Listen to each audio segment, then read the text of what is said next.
We are live. What's good with the YouTube? You already know Big Flacco from a convict's perspective. And I'm going to smash, dash, and slide on through that little bit of energy. And as you can tell, man, before we start this, please hit the like, subscribe, and comment. Help support this channel, help us move forward.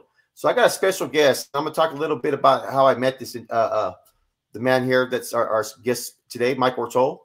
So I was asked to be involved in a project, right? That he's part of sponsoring the project, and we met up there. We did a couple recordings along the border.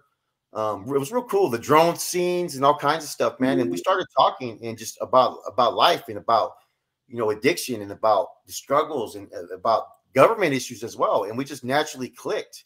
And it was a real easy conversation that we didn't script it. We just ran with it. And it was really, really some raw content that people would need to hear. And, I'm saying I'm really grateful that I got to be part of this project. I think it's going to do some big things. It's called 1 Second at a Time. I'm going to have the link to his nonprofit organization, and we're going to talk a little bit about that. But first, I want to introduce Mike. How you doing, Mike? Man, Flacco, I appreciate you getting me on your show. I like the second what you said. I really enjoyed meeting you out in San Diego on the border. And again, it wasn't scripted. It was really raw, and we clicked. I mean, I think at the end of the day, many of us clicked because you and I were trying to help people. We're trying to give back, and we've seen the misery of this disease from different vantage points. And I think it's really neat when people get to that point when they want to give back.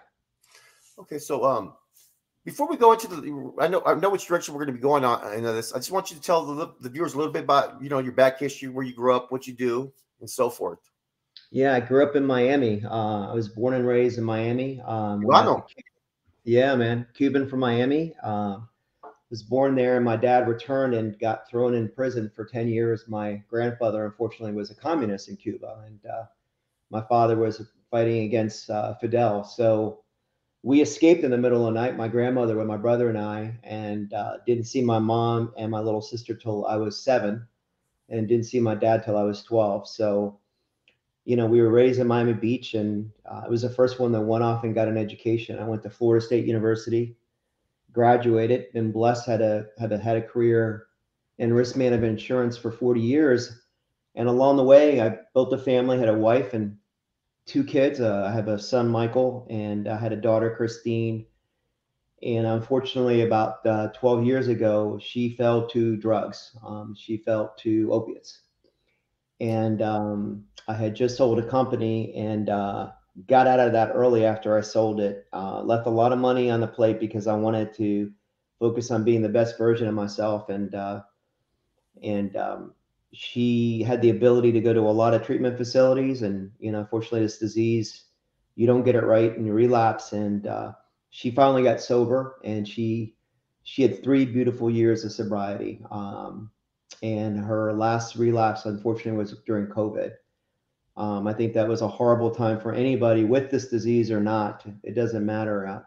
Mental health quadrupled, and a lot of issues in the world during that time. And my daughter had a horrible relapse. She was engaged. She had her own home. She had her own car. She had the dream job. She was working at a recovery center. And it was bad. She ended up being human trafficked, sex trafficked, was dealing, lost it all. I Marchman acted her. I put her in a treatment facility, and when she got out, she passed 3 weeks after that. Wow, that's this testimony about her, man. It's a powerful one, man. It really touched me, man, just because of how young she is. So, yeah, I see you guys together as a family. She's beautiful smile. You could tell she's vibrant. You could tell she was full of energy.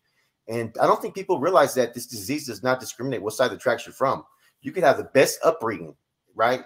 Or you could come from straight the ghetto, the projects, whatever you want to call it, and it can still affect you. And a lot of it, like I said, we've had discussions about this, and I feel like that this is not getting enough attention out there. You know what I mean? The news, the politicians, nobody is really emphasizing how serious this stuff is right now. It's really killing people. I think it's the leading cause of death for people ages 18 to 42 right now. Yeah, it's the leading cause of death for 18 to 45-year-olds in this country. And who would ever thought that, that overdose is the leading cause of death for 18 to 45-year-olds? So I take it you probably went through some personal struggles, as anybody would that loses their kid. Okay. So I know you probably were battling with like, not knowing what to do, blaming yourself, all kinds of different emotions. I get that. What made you decide to put this film together?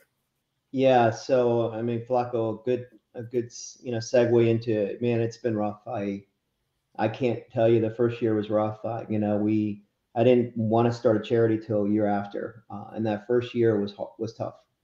I wanted to kill a lot of bad people. I'd have my wife now block my car, or I go to the shooting range, block my car, not worried about me trying to get vengeance on all these horrible people that had come into her life. And it doesn't discriminate. I was a poor kid growing up, and thought I'd give my kids a better life. It does not discriminate. I think that first year I realized that I was here for a purpose. My daughter left 40 plus journals behind.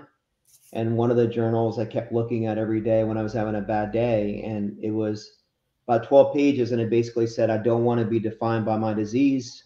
I want to be remembered for helping those with my disease. And my dad will make a cause out of it.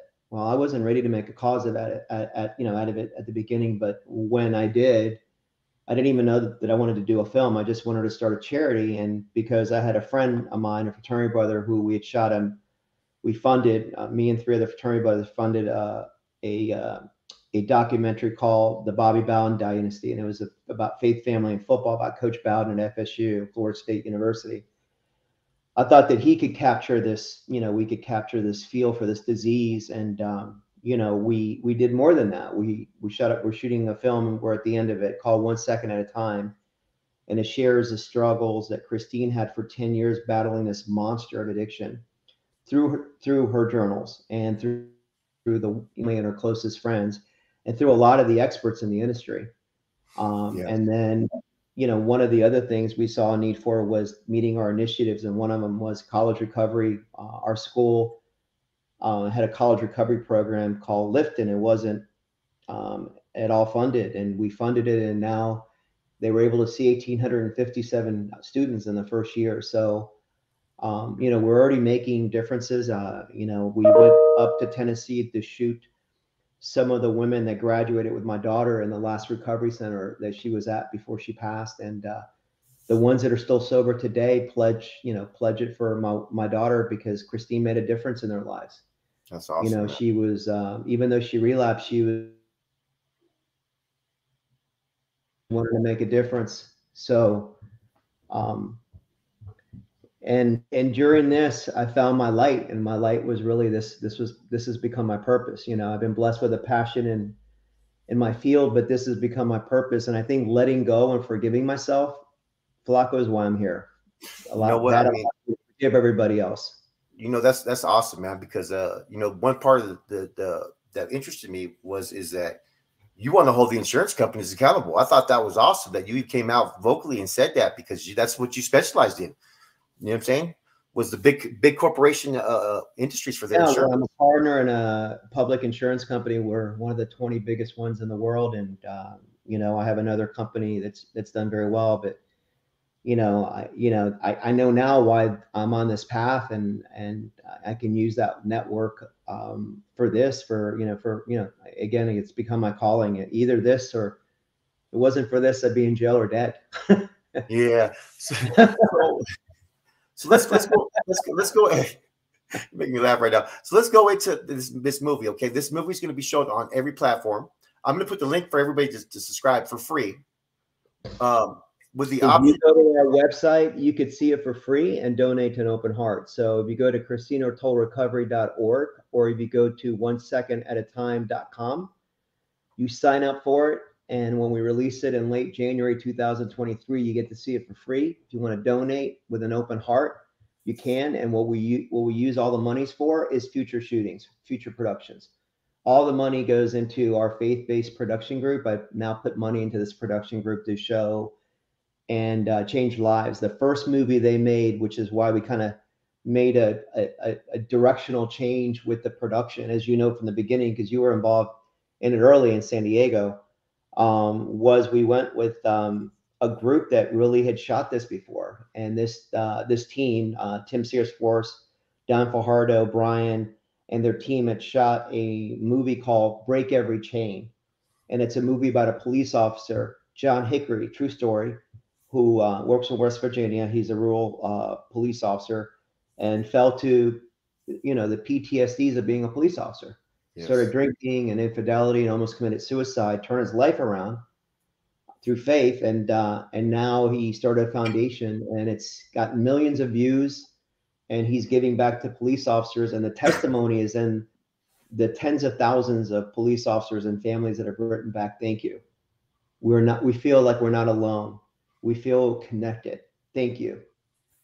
And That's I got to tell you, if I could do that, and we seem like we're already doing that, that is a wonderful gift to give. That's a wonderful legacy. So that's why I went with these guys. We were just in Scotland and England filming, and I'll figure out how to get that to you in an MP4, but it'll be on our website. And it's literally the end of the film. My daughter wanted me to take her to a place in Scotland that's beautiful. And she said, Daddy, I want to go with you. I could be safe there. So we did a tribute to her there. Yeah. So yeah, this was supposed to be originally a documentary, but turned into a film. Yep. It's kind of like, I guess it's going to be kind of like, I guess it's going to kind of be in the sense of how, like, how Barat was, how Barat met real life people. Mm-hmm. That's how the film's going to be, kind of like that, but more of film's going to be interesting because it's gone from a total documentary when you were involved, right, to a film that's got documentary parts, but it's mostly a film. So you're going to see my daughter sharing that eulogy through the actress that plays her. You're going to see me and my ex-wife going to the human trafficking ring with police officers, getting my daughter out. You're going to see all these reenactments with my daughter in the mode of her disease. So we have reenactments in the hospital with dealers. Just what happens when this disease is alive in you, and how ugly that can be. So we want a film that really shows the intensity, the power, the emotion, and how she was 1 second at a time, and how the whole family, how I'm looking for her in the streets, how we're packing and loaded, and my son and I are taking out of horrible places, how we're bringing her to a recovery center, and she's running out, and it's a horrible. So we don't sugarcoat this. We want to show people that it's a real deal. And with fentanyl now, that's a game changer. And I know you wanted me to speak about fentanyl, and I know, the DEA does a pretty good job with the one pill can kill program, but I don't think kids today understand 42% of all the pills last year were lethal. And already this year, more than 50%, maybe 60% of the pills are killing people. They're lethal. And we're not even talking about the hundreds of thousands of people that get poisoned, they get saved by Narcan, right? We're not even talking about all the brave EMT and EMS people out there that have to come in hazmat outfits and save people. So yes, this is going to be exciting. This is going to be a lot of information that's on there. A lot of stuff you're going to see. I think everything from like actual interviews. I think when do I come on? I come on after somewhere in the middle of the movie, right? Yeah, you're going to be in just about like 60% through, and it's beautiful because we got the drones, and you and I literally just met. We're just without a script, clicking and talking about. And I think your parts are very moving because it's just you. It's Flacco, it's your life. And what I love about it is everything happens for a reason. I know that term is used, but everybody that's come into this project has been there for a reason, and it's purposeful. And like you said, it doesn't discriminate. Nobody's better than anybody. Anybody can fall to this disease. Anybody, especially with fentanyl today, because it's so addictive. And the variants are even more addictive and more lethal. Yeah, most definitely. I want to talk about the 3 parts of your nonprofit, though, so people could know what you guys are doing with this nonprofit, which is the college campuses, which has never been done before, I believe. I think you guys are the first one to kind of advocate for that. Yep. And then we were that documentary is going to be about 12-15 minutes. Our first initiative is college recovery programs. Only 3% of all the colleges in the country of 5,300 colleges have one. There's only 150 colleges, Flacco, that have a college recovery program. I didn't even know Florida State had one, and then I found out the last year of my daughter's life they did. And after she passed, I went up there. I get back a lot by teaching up there risk management, which is where I studied up there. And they said, "Hey, Mike, sorry about your daughter, but will you take an interest in this?" And I said, "Sure, I'll look at it." Man, I didn't know. I wish I had known. And I started getting close to the people at my school in that area, and we got the great leadership, we got the right physical space for it, we got the right person to run it, and now it's a flourishing program. Like I said, we went from having 0 kids in this program to now seeing 1,857 students last year in this program. So I met so many wonderful kids. So one of the students I met, he's pre-med, he's Irish and Scottish, and his uncle just retired as CEO at Adaption, which is it's called We Are With You now in UK, and they are like SAMHSA and NIDA in the US. They oversee mental health and substance abuse. So it's really neat. It's a small world. The other initiative of ours, which is something that we're doing next year, is the primary schools. We want to get to addiction before it happens. When kids are young, when they can feel safer talking about trauma, adverse childhood experiences. We all screw up our kids and we don't know it, whether we're happily married or divorced. And I worked too hard. I didn't know what was really going on. I thought my daughter was sometimes going through the girl things, right? There's all these signs. So I think we got to make it easier for students and parents and teachers to talk before grab a bottle or do drugs, right? So that's another initiative that we're excited about doing next year. And then the other last initiative is reform. We really need to reform. We need to make mental health and substance use disorder treatment accessible and available, and not as confusing. Because I agree with you on that. The dual diagnosis issues and stuff like that you're talking about. Dual diagnosis.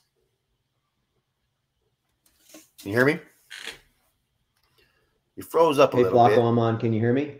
I can hear you. Yeah, you're good.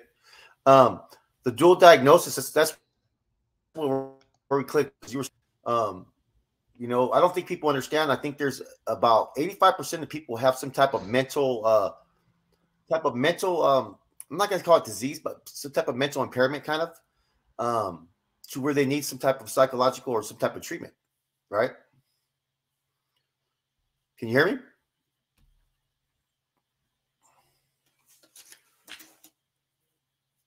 Let me see.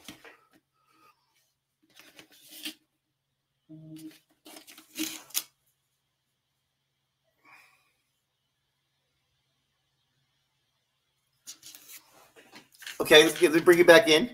It does that from time to time. I don't think anybody's going to worry about that. We're still recording. Okay, there you go. You're back. It happens like that sometimes. No one's going to. No worries. No worries. The dual diagnosis. I think this is what people need to hear. This part. 85% of the people out there have some type of mental deterrent, some type of mental illness, I guess you can call it, whether it's small or big, and a lot of it goes untreated. Because I think there's only 3,000 or 3,500 qualified doctors who can treat mental health like that. That's a big deal right there. With 85% of the population, especially with the drugs getting stronger, more of the world issues. That's why I did an episode the other day and I talked about some of the stuff that's going on in the world, like some of these mass shootings. It's all due to mental health. So mental health doesn't just affect the people using drugs. It also affects some people with violence and some of the issues that are going on if left untreated. So besides the fentanyl epidemic, I think mental health is probably the number one issue. Oh, absolutely. I think that when you look at, we treat symptoms, right? Of course, my daughter had anxiety and was depressed, but we never got to the cause, and the cause was trauma.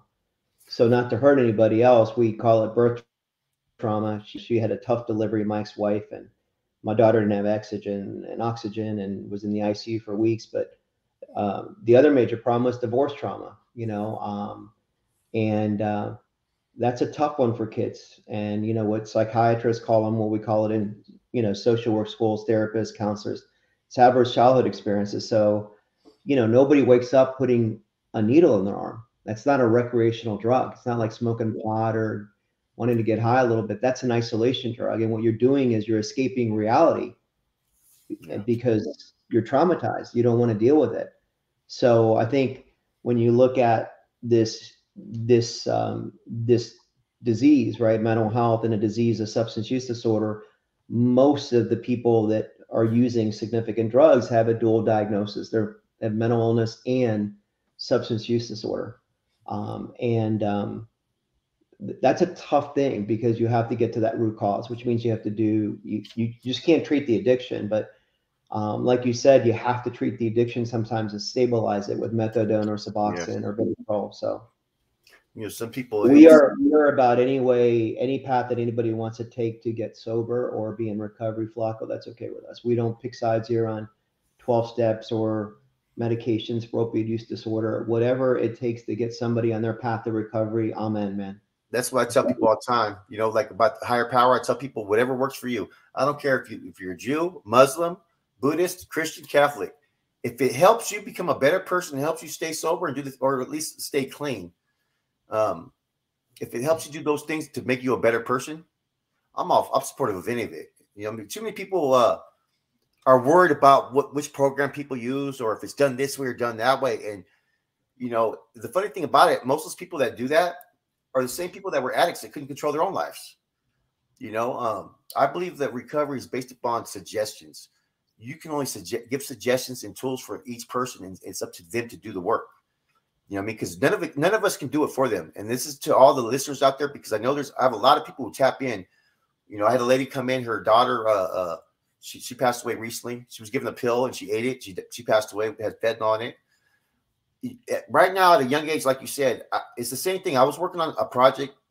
It was a nonprofit project, and it was for some kids. And our whole goal of this program was to reach these kids before they turned the age of 12. Because we feel by the age of 12, you start to overlap and go into ways to where the parents have a little bit less control over you. So it's the same. I took a parenting class called PK, Parent Institute of Quality Education. And they teach you what you do about how to get involved in your kids' education. And the one thing they taught me is that when they're in kindergarten, even preschool, you start putting in their head that they want to go to college. You start showing them colleges. Hey, look over there. This is where you want to go. You start instilling that in them, because everything's learned behavior. And if you start to show your kids at a young age that drugs are bad, look at what it does to these people. Is you instill that, it's gonna resonate with them. It's gonna be instilled in them. It's gonna be a learned behavior that they're always gonna know that drugs are bad. But when we don't give the kids enough information about what the life's about, you never know. Sometimes parents want to sweep things under the rug, and they think, okay, it's not going to be my kid. There's a lot of parents who fell victim to that, and it's so I'm telling every parent out there that if you have young kids, 6 years old, 8 years old, 10 years old, don't sugarcoat this disease, because it's a disease. And if you think your kid may not go down that direction, there's too many stories out there of kids who've lived a perfect upbringing and so forth, and they still fell to this disease. Yeah, Flacco, you're saying something important about age. Is the sooner a adolescent chooses drugs, the more his brain is going to be rewired, and the more he's not going to develop or she's going to develop a complete brain. So in the case of my daughter, she stunted her brain, right? So that part of your brain that's logical and rational, makes good decisions, right, is now hurt, right? And that part of the brain that gets addictive is going to get more addictive by that desire to get more dopamine, right? And get that same sensation that they got before. So, if you start using at 12, you're likely going to be an addict or, somebody who has substance use disorder than somebody who waits to 18. So all the studies show if you can get a kid to not do anything till they're 17, 18, whatever, so they can make their brain is almost fully developed, then that brain doesn't basically, my daughter was an 18-year-old kid, but probably 12, 13 years old inside, her brain, because she started using early. So that's what you want. You want parents to really, it's tough.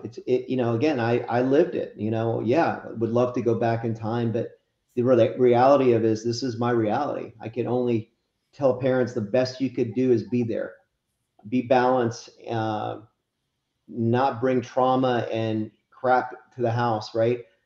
Be very boundaried with kids. At times you need tough love. Don't let them sit with a computer or TV in the room all day. Spend more time with them. Let them, help them build self-esteem, but don't do it for them. You don't want them to isolate in today's world with ease. It's so easy, right? And escaping reality, they do that with social media and stuff, and they're going to use earlier. I mean, This is no longer going to the parking lot and having the seedy drug dealer there.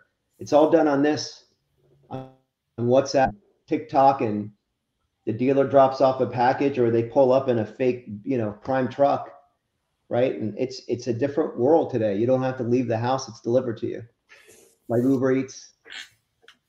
They just charged they're charging someone in Fresno with murder for fentanyl recently for selling the pill. The guys that did the Mac Miller, they knew it was a counterfeit M30 with fentanyl. When Mac Miller, one of them got 12 years. I think another one got like 9 or 7. So they're starting to hold people a little bit more accountable. But have you been in the trenches and seen what it's doing to our streets? Yeah, man, I got to see a lot through you when you shared your broken dreams with us, and then we shot because of that. We didn't know, where I live, it's a nice little lake and it's quiet. I mean, 10 minutes down the street, like in any city, you can go where you're not supposed to go, and you drive by these places, but you never really around them at 3 in the morning or 2 in the morning or sometimes 1 in the afternoon. And now I know what it looks like. Been in Skid Row in LA, seen what you put out at Phoenix and cities on the border. And I love some of the filming that your team Flacco did about these kids that say, I had enough. I came out, I thought it was cool, and I've lost my best friends, and man, I want help. I want out of this hell.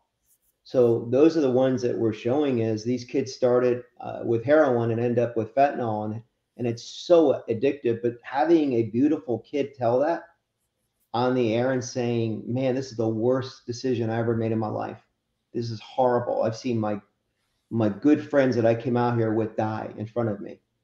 I'm waiting for a bed somewhere so I could get better. And and one of the things on my journey is now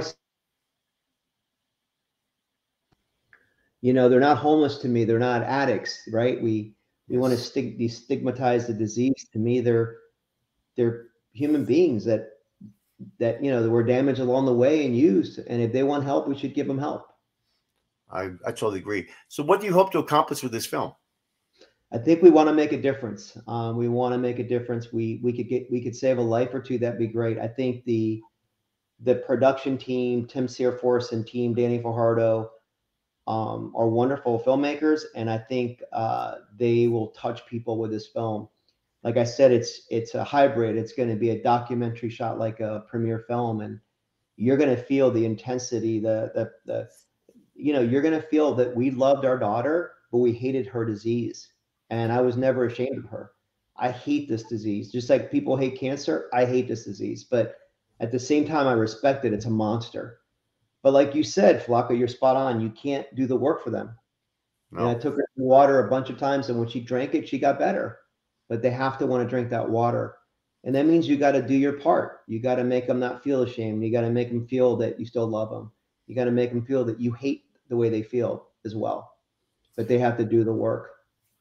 So that's what I would tell a parent, because parents are always asking me questions. And I say, this is the only way out for me. I love my daughter so much.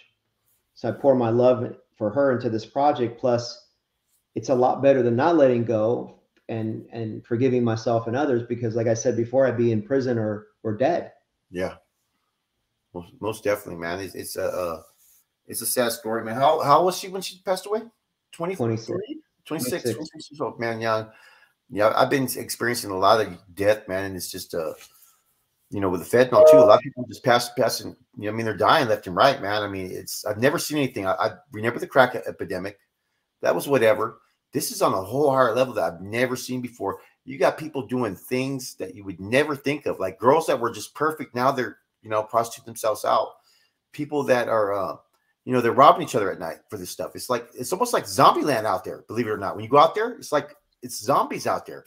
It's the craziest thing that I've ever seen. Now, I know you're busy, man. So I want to say thank you again, because you turned me on to this will be part of the film with the cartel cook. And, that is a tremendous, people to see that these guys are cooking drugs. It's a business for them. And it's not like in a lab. They don't know if it's 70% lethal that batch or 80% lethal or 50. So I think this, if you watch this film, it will make a major difference to you and your loved one that's struggling. And it'll make you do the right thing. It'll hopefully educate you so you can be the best version of yourself so you can help them. Or if you have the disease, you can help yourself. Okay, I want you to take us home. I want you to tell the viewers out there, you know, talk to them directly about how you feel about this disease and about those, because I have a lot of people who they've reached out to me and they've actually told me about their kids, their cousins, that they're struggling out there with addiction, man. Just talk to the people out there. I gotta tell you, I hate it. It's a monster, you know. I hate it, you know. And look, I'm not gonna sugarcoat it.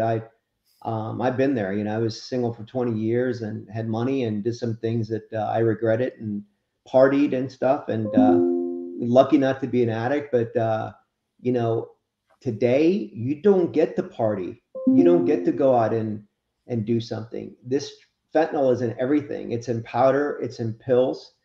It's in vape. Kids are vaping synthetic opiates now. That's crazy. You know, they get it in any pill format. Any pill's got it. And now it's in vape too. So it could be in anything. And I don't know, these kids today, I get questions like, well, can I bring a fentanyl test strip? Why would you want to bring a fentanyl test strip to party? That doesn't sound like it's going to be fun. What if you lose your best friend? How would that make you feel the rest of your life? And that's happened a lot. You know, every day we wake up and there's another mass shooting or another child that overdoses or an adult that overdoses with their best friend by their side or a friend by their side. So I would tell anybody out there, there's other ways we can have fun and enjoy our lives. And I know it may sound great to a kid to get high.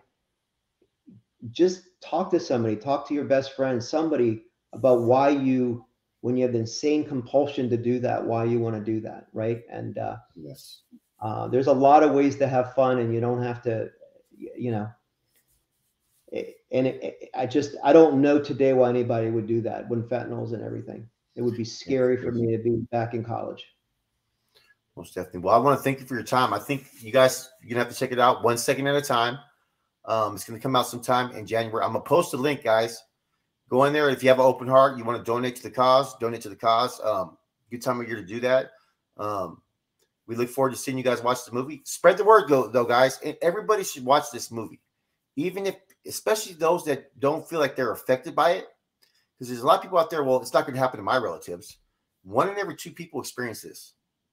Those are big figures. So I'd like to thank you one more time, Mike, for coming on. I look forward to the movie. Thank you, Flacco. Appreciate it, man. Good seeing you again. Most definitely. We'll be in contact. All right, you got it, man. All the best. Happy Thanksgiving. Happy Thanksgiving, everybody.